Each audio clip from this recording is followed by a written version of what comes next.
গোটেই ভাৰতবৰ্ষৰ সাম্প্ৰদায়িকতাৰ যি বীজ বাষ্প ছটিয়াই দি ভাৰতৰ আকাশ অন্ধকাৰচ্ছন্ন কৰি পেলাইছে। এই অন্ধকাৰৰ পৰা মুক্তি পাবৰ বাবে, সাম্প্ৰদায়িকতা নিঃশেষ কৰাৰ বাবে, মানুহৰ উন্নয়নৰ বাবে, এটা প্ৰকৃত মানৱ সমাজ গঢ়াৰ বাবে আজি সকলো শ্ৰেণীৰ নাগৰিক আজি কংগ্ৰেছৰ মঞ্চত আহি উপস্থিত হৈছে, যাতে বিজেপিৰ অপশাসনৰ পৰা ভাৰতক মুক্ত কৰিব পৰা যায়। আৰু তাৰেই জনসাধাৰণৰ ৰায়দান দি আছে। আজি জম্মু কাশ্মীৰ কংগ্ৰেছৰ বিজয় নিশ্চিত হৈ আছে। আমাৰ হাৰিয়ানাতো কংগ্ৰেছৰ বিজয় নিশ্চিত। ইতিমধ্যে ৭৫টা সিটত ৯০টা সিটৰ ভিতৰত ৭৫টা সিটতেই কংগ্ৰেছৰ সমৰ্থিত প্ৰাৰ্থী আগবাঢ়ি আছে। গতিকে আমি নিশ্চিত দুয়োখন ৰাজ্য কংগ্ৰেছৰ দখলত আহিব আৰু এই বিজেপিৰ অপশাসনৰ পৰা ভাৰত মুক্ত হোৱাৰ ৰাস্তাত আগবাঢ়ি যাব। নিশ্চয় পৰিব। আজি ভাৰতৰ সমূহ জনসাধাৰণ আজি উদ্বিগ্ন যে বিজেপিক কেনেকৈ ইয়াৰ অপশাসনৰ পৰা ভাৰতক মুক্ত কৰিব পাৰি। আজি ঋণ ধাৰ কৰি মানে ভাৰতৰ জনসাধাৰণক জলাকলা হৈ আছে। অত্যাধিক মূল্য বৃদ্ধি, আপোনাৰ সংস্থাপন নাই, নিবনুৱাসকলক কোনো সংস্থাপন নাই।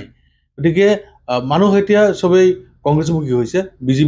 বিজেপিক কেনেকৈ পৰাভূত কৰিব পৰা যায় তাৰেই চিন্তা চৰ্চাত মগ্ন হৈ আছে ৰাইজ। অপশাসন সম্পূৰ্ণৰূপে অপশাসন।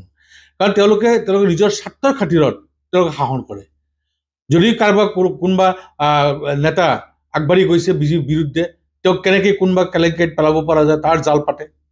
গতিকে বিজেপিৰ লোকসকলে অপৰাধ কৰিলে সেইটো অপৰাধ নহয়। আৰু যদি অন্য দলৰ নিৰপৰাধী মানুহক অপৰাধী সজাই তেওঁলোকে আজি মানুহক দমন কৰিব বিচাৰি আছে, এইবিলাক কথা মানুহ অন্তৰত সোমাই আছে। গতিকে মানুহে এইবিলাক অন্তৰৰ কথাবিলাক আজি প্ৰকাশ কৰিছে নিৰ্বাচনৰ জৰিয়তে। আজি চাওক, এইটো আপোনাৰ ৰাহুল গান্ধীক সিদিনা দুজন মন্ত্ৰীয়ে, এজন বিজেপিৰ ৱৰ্কাৰে মুকলিভাৱে তেওঁলোকক হত্যাৰ ভাবুকি দিয়াৰ পিছতো তেওঁলোকৰ বিৰুদ্ধে কোনো ধৰণৰ ব্যৱস্থা হোৱা নাই।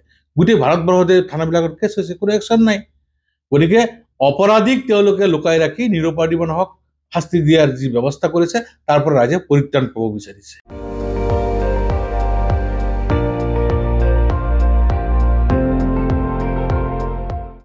আপুনি চাই আছে ND24, সৰ্বশ্ৰেষ্ঠ নহয় সৰ্বোত্তমৰ দৌৰত।